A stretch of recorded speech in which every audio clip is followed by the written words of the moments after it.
When Allan Johnson asked his dying father where he wanted his ashes to be placed, his father replied, without hesitation, that it made no difference to him at all. Ultimately troubled by this response, Johnson set off on a 2,000-mile journey across the upper Midwest to find the place where his father's ashes belonged. But along the way, Allan came to question where it is that he belongs. With me today from his home in Connecticut to discuss this journey, the questions it posed, and the answers it yielded, is Allan Johnson. Allan is a sociologist, nonfiction author, and novelist, best known for his work on issues of privilege and oppression. He is the author of numerous books, including most recently the memoir that is the basis of our conversation, Not From Here. Welcome, Allan. Thank you, Peter.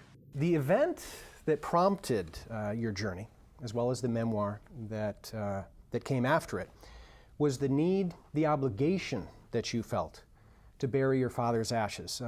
I've set it up a bit, but can you tell us a bit more about how that story evolved? I asked him several years before he died, at the ripe age of 93, almost accidentally, just where do you want to have your ashes placed? And he didn't take any time to think about it. He shrugged and he said, I don't care. It doesn't make any difference to me at all. And at the time, that didn't strike me as somehow a problem because he had lived all over the world.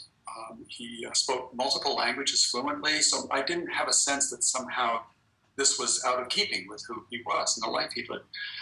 But then years went by, and I still had his ashes sitting in this box in my house, and increasingly felt I have to do something with them. And then discovered that I had no idea, in the absence of guidance from him, what to do with them. And so that put it in my mind that I couldn't get it out. And then the longer it was in my mind, the more the question came in alongside it, which is, well, where would I belong? When I die, what do I tell my kids to do with me? Mm-hmm. And I had no answer for that either. So you took up, you fashioned a plan that would take you to his childhood homes, and perhaps that would yield the answer that you were seeking. I couldn't think of any other place to go. I mean, the obvious place would have been Norway because his lineage was Norwegian. He spoke Norwegian fluently. He was raised in a home where Norwegian was spoken along with English. But he didn't ask for that. And Norway is not my home. And I realized that I needed a place, a piece of land that could be a receiving place for both my father and for me. Because it made no sense to me that the father would belong someplace where the son would not. So I picked the only route that made any sense, which was starting with his late childhood, high school years, which was in South Dakota, and then going backwards in time to his birthplace, and then farther back to the birthplace of his father and his grandparents, my great-grandparents, who emigrated from Norway to settle in Iowa as farmers. You note therein lies the critical distinction between you and your father. Yes, he was a second-generation American. You sense that he knew where his home was and who his people were. Where and who was that, did you sense? And how did those connections determine where you called home and who you called your people, at least to the point of taking this journey? The answer would be Norwegian. I asked him once if he considered himself to be a Norwegian, not just of Norwegian lineage, but a Norwegian, and he didn't hesitate. He said, oh, yes. But then he said, but I'm also American. And it was as if to reassure me that he was, a good American, patriotic, and so on. But then I asked him, so when you say you're an American, does it have the same weight for you as when you say you're Norwegian? And he said, oh, no, not even close. Right. So there was no question in my mind that he identified himself primarily as Norwegian, even though he was second-generation American, was in the U.S. Foreign Service for much of his career, representing this country abroad. Mm-hmm. But then the question is, so how does this inform my sense of who I am? And my answer is not at all. I'm not Norwegian. Right. I could never go to Norway and become accepted no matter what I did. Become accepted as Norwegian. Right. So Norway is not my home. Norway is not where I'm from. It's not where I belong. It's not who I am. And so, and that speaks to really, I think, the core of your thinking, that to truly know somebody, we need to know where they're from and who their people are. You've lived in Connecticut for the past 43 years. You've lived in New England for most of your life. how does that somehow fall short for you and not qualify as the home you're seeking? It has to do with, I think, the question of belonging, or where do we belong and where are we from? And from can mean various things. So if it means where was I born, then I'm from Washington, D.C. If it means where do I live now, I'm from northwestern Connecticut. Those are perfectly true statements that have to do with where I'm from. But what I encountered by taking this almost 2,000-mile journey was that there's a kind of belonging, a sense of being from somewhere that I had never even thought of before, which is in relation to land. And it's in relation to belonging to a people, an identifiable people, whose identity is in part bound with a particular place, a particular piece of land. I mean, by land, I don't mean just, America, the land of whatever. I mean those mountains over there, these plains here, this river, that kind of identification with place. Right. And that's a completely different thing for me. I'm not from Connecticut. Mm-hmm. I'm not from Washington, D.C. I'm not from the United States of America because there's no land here that any identifiable people that I belong to originated in. Mm-hmm. We are all of us, except for Native Americans, from somewhere else, which means we are displaced people going back for many generations in some cases who don't belong here in that way. I noted at the outset, your professional work is as a sociologist, focusing for years on the issues of white privilege, inequality, oppression. Necessarily, that perspective and those sensibilities colored what you saw on your travels and how you perceived them. How so? How do you imagine that perspective coming into this work and this writing? I think the way they connect is that in some ways I could think of this journey as being my story, Allan's personal story, and secondarily my dad's personal story. But what I realized because of my additional sensibility as a sociologist is that all of our individual stories are held in a web of larger stories, both in terms of time, historical, but also in terms of scale, that my individual story is, so it's bound up with the history of the United States, it's bound up with the current state of affairs in the United States. Mm-hmm. I don't exist separately from all of that. Mm-hmm. So as I'm driving across Minnesota, and especially South Dakota, and going back in Iowa, the whole trip, what I'm aware of as increasingly as I drive along is that I'm traversing land that holds stories. And those stories include some genuine horror and injustice. And those stories are not simply in the past. History is not, nothing is the past. Everything continues. The present is the continuation of the past. And so I could not separate my wanting, my longing for some sign to emerge from this land. Here's the place. Mm-hmm. Mm-hmm. I couldn't separate that from what I knew about this land, about each of these places that I was hoping might welcome my father and even welcome me in some way. So the two stories, the different levels of thinking were increasingly with me all the time. I couldn't tease them out one from the other. In those travels to the Midwest, to the Great Plains, one of the welcomes you received was from cousins, extended family that you didn't heretofore know existed, or maybe you knew existed but you'd never met. It brings up the notion of what you speak of, one of the things you speak of in the book, and that is the notion of the second cousin, that you had surprised yourself when you first sort of engaged with the idea that it wasn't clear to you exactly what second cousin meant. And maybe more surprising is the fact that many of the people that you spoke with didn't know what that meant either. What do you think that, what light does that shed on our sense of relation today in our culture? What it says to me is that we are massively disconnected from any sense of relation. Mm-hmm. The whole history of this country has led us down this path where we are disconnected in so many ways. We do not live with a sense of relation to land. We don't look at land and literally see ourselves reflected in it, as most indigenous peoples do. So we're cut off from the earth from which we come, and that makes our lives possible. We're also cut off from one another. There is no American people.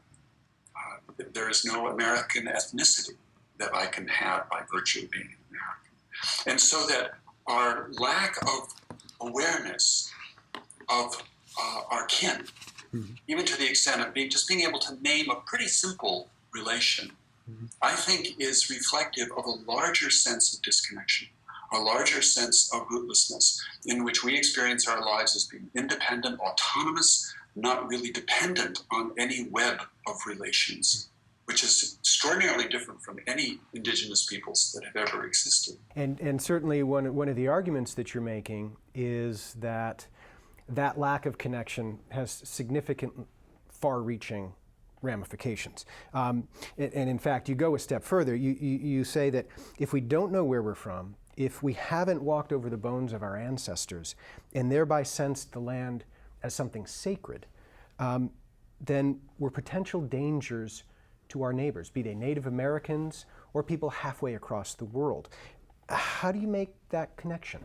I think that if lacking a sense of place, a sense of rootedness in place, not to mention seeing land itself as sacred, when we go when we discover, if you will, someone else's land, to us it's just real estate. And from the beginning of this country, as far as I can read the history, we have regarded land as territory, as real estate, something to be exploited, to be conquered, to be lived on. You build your house on it, you plow your fields, whatever it is, but it's simply a piece of real estate. So that when we go in, as we did with many Native American tribes, and we say to them, well, you know, you're not using this land. If that's our only idea of what it means to be connected to land, to be from land, then when we tell them, well, we're going to take it, thank you, because we'll do something with it and you won't, we have no idea what we're doing in that. And I think that's what has made us, and continues to make us particularly dangerous in the world, is that we think any piece of land is as good as another. So we think we can say to a Native American tribe, we're going to move you 1,000 miles away from the land that your ancestors' bones are buried on. And it doesn't matter. And when they resisted, we killed them. Because to us, they're putting up a fight over something that doesn't matter. It's just real estate. And Oklahoma is no better or worse than Georgia or North Carolina. Right. And I think that's been our whole history. And I think it continues to this day.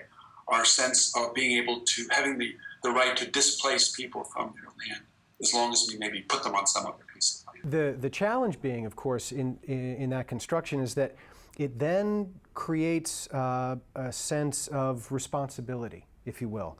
You speak after your travels in the Midwest of realizing that your family's ill-gotten gains, that there were indirect financial benefits as a result of slavery in the American South on your mother's side.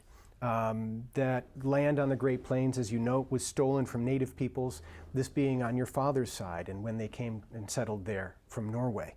How do you connect responsibility for those acts to your, and maybe more widely, our lives today? And I think this dilemma exists for everyone in the United States except for Native Americans, because the United States, for one thing, would not exist if it were not for the conquest of North America. Mm-hmm. And the economy would not be what it is without the institution of slavery, for mm-hmm. example. Mm-hmm. So this is something that applies to all of us. Mm-hmm. My sense of that connection is that it greatly complicates, if you ask about my relation, how does this affect my relation to my ancestors? It greatly complicates it. I'm like anybody else. I want to feel good about my ancestors because in some ways I see myself as an extension of them. So I want to feel proud of them, for example. I want to think that they were good people. I can imagine that they were. Mm-hmm. But the fact is that their lives, if only their silence, their complicity in what was happening in the United States, their lives are bound up with some horror. And as an American, I have to see how I am connected to all of that. Because if I'm not connected to all of that, then it doesn't mean anything to say that I am an American. So you're referring to a whole history of things that are in the past, supposedly, and that I had nothing to do with. So on the one hand, yes, I don't feel guilty. I don't feel ashamed about any of that history. I don't feel ashamed of my ancestors. But as an American citizen, I also feel an obligation to be responsible to that past. So I had nothing to do with the Revolutionary War. I had nothing to do with the Constitution or the Declaration of Independence. And yet I feel a responsibility to those things because they're not simply in the past. Mm-hmm. They continue in the present. So I feel an obligation to those events, to that history, to the whole story of this country. And I also feel a sense of obligation to my ancestors, to do what I can in the present time to, if you will, to make it right, or to help to make it right what was done then. I mean, and certainly it was not by any means the mission of your book, and yet you're a thinking and a sensitive person, and I know you've considered it. Is it too late to make amends for those crimes? And how might we attempt to set those relationships in balance, to try and restore some measure of justice?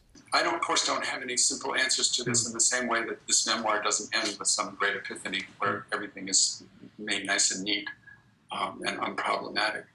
But my sense, Peter, of where we have to start with this is living in reality. Denial, I think, is always a bad life strategy. Not living in reality is a bad life strategy. And so the challenge for me is to really embrace the reality of the history of this country, in other words, the whole story, not just the parts we hear about on the 4th of July, but the whole story. Mm-hmm.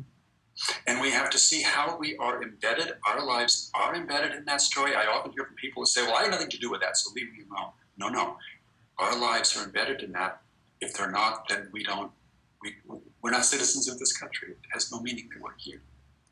And it seems to me that if we can really do this together, if we can start talking about the whole story as something that we have inherited, a legacy, then it becomes incumbent upon us to do something affirmative. Just as an example, the Sioux in South Dakota have, for 100 years, have had a claim against the United States for the Black Hills that were taken from them illegally. The U.S. Supreme Court ruled that, in fact, it was illegal.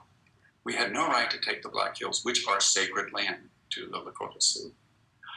I'm not saying we're going to somehow return all of that land that has cities on it and all that stuff. I don't know what the answer is. Yeah. But I am convinced that if we don't take seriously the responsibility of really sitting with that question, and realizing there has to be some response to this. It can't be just, well, we broke 400 treaties and that's the way it goes, the past is the past. Right. Somewhere in here we have to find a way to really take collective responsibility for the past as it lives in the present and reason together to find a way out of this. I don't have a simple answer to this. It's going to come from us. It's going to be a collective response, not necessarily a neat solution, but a response that's meaningful. You said at the outset in that response, denial is a bad life strategy. And honestly, that's one of the things that I'm most fascinated by in your work. It's a sense of clarity, it's a sense of maturity, if you will, that accepts that sometimes what has been lost is simply lost. There's no Disney ending where it's reclaimed. But life beyond that which has been lost continues to be lived. It would be pretty grim to have this notion that as Americans of European descent, we have no place that we can truly call home, and we have no people who we can truly call our own. I'm not looking for a Disney ending to that, Allan, but how do we continue living mindful of that which has been lost? It's a really good question, and like all the other such questions, I don't have a simple answer for it, but I can only say what my answer is today in the aftermath of this journey in writing this book. There is something about accepting the reality of loss, which I think includes a certain amount of grief. I think that's part of what grief is. It is a real engagement with the loss, so it's not just about feeling that. I'm very conscious of all the things you just described, and I am not going around in misery every day because of them. It sobers me. But it also grounds me in the reality of the way things are. We are that people you just described. That's the reality of it. That's the truth of it. And I can engage in all kinds of denial. I can get mad at people who write books like the one that I wrote because of the things that I am asking us to think about. And I can also stop and say, so what if this is really the truth? What comes next for us individually and collectively? And I like to think of it, Peter, as being similar to having a great loss such as losing your sight. So if I had an accident and I couldn't see anymore, I mean, that would be huge, right? True. I would wake up every single morning aware of, I'm never going to see again. That doesn't mean my life ends. All kinds of people don't have the use of their eyes. Their lives don't end. And I think that all loss is similar to that. The loss of a loved one can be catastrophic in the moment. But our lives continue, and of course they're forever changed. And we have to be open to what comes next. And I think those have been my watchwords. I don't know what comes next, but I proceed with the profound belief that denial is a bad strategy, and that whatever comes next, if I'm going to see it, I have to have an open heart and an open mind. And if I come out of this trip with anything, I think it is a belief in the essential nature of having an open heart and an open mind, both as an individual and as a member of this society. Let's end by looping back to the beginning. Yeah, you ask your father, geez, where is it that I should plant your ashes? And he gives you the response that he did. It doesn't matter at all. Sometime in the future, your children come to you. To ask me that. You know, you can't get out of this one. None of us can. But what do you have a sense as to what your answer is? How is it going to be different than your father's, do you think? And maybe similar? I certainly will not tell them that it doesn't matter. Because I know that's not true. But I also, right now, today, I hope I don't die today, because I don't know what to tell them right now. They have copies of the memoir, which I hope they'll read, and I'm hoping that will prompt a conversation, not simply about the practical question of what to do with Dad's remains, but the larger questions of who are we, and what does it mean to belong someplace, and what if we don't belong anywhere, as you point out. Right. And I think that's an important conversation for my kids and I to have. But also on a much larger level, nationally, I think we need to have this conversation. So what is this that we've inherited, and what are we going to do? And it's a very creative question. And so I think it's we need to engage with it. It won't kill us. It hasn't killed me. This will not kill us. We can do this. We can do this. Anything else, Allan, you can imagine that we haven't spoken of that would help viewers understand your journey, or sort of the perspective you gained as a result of it? Well, one of the things that comes to mind, Peter, is I've tried to cultivate an awareness of where I am in the sense of whose land am I on. That began with my awareness about my great-grandparents and grandparents on both my mother's and my father's side. I found out whose land was that? How was it taken from them? I then realized I don't know whose land I'm living on right now in Connecticut, so I had to go and look it up. And I found out about the Masako and the history of that and how that land was taken from them in a way that actually violated colonial law in Connecticut at the time. But the people who took it got away with it because they gave a cut to the government, to the state, to the colony. So I think that for us to begin by exercising an awareness, the Native Americans are still here. And that we are, for the most part, we are occupying land that was taken from their ancestors. And that we're living on it now and calling it our own. And I think we need to simply cultivate an awareness of that. And I think that out of that is going to come questions that are going to be important to our future. I don't know what they are or what the answers will be. But I think we need to start cultivating the right questions. And I think those are some important ones that came out of this journey. Well, I thank you for your time today, Allan. I thank you certainly for writing the book and prompting us to consider these questions. Thank you, Peter. What if the quality of our connections to people and to place reverberates out into our communities, across our nations, and into the world, where a deep sense of place fosters a respect for the land and a protectiveness toward it, where a knowledge of our people cultivates a sense of belonging and a reluctance, indeed engenders no need to do harm to others. When those connections have been broken, of course, the opposite also holds true. And maybe it's in this way, and a multitude of possible others, that one lone traveler seeking a home for a parent's ashes can change the world. For Allan Johnson, I'm Peter Bermudez for Arlington Public News.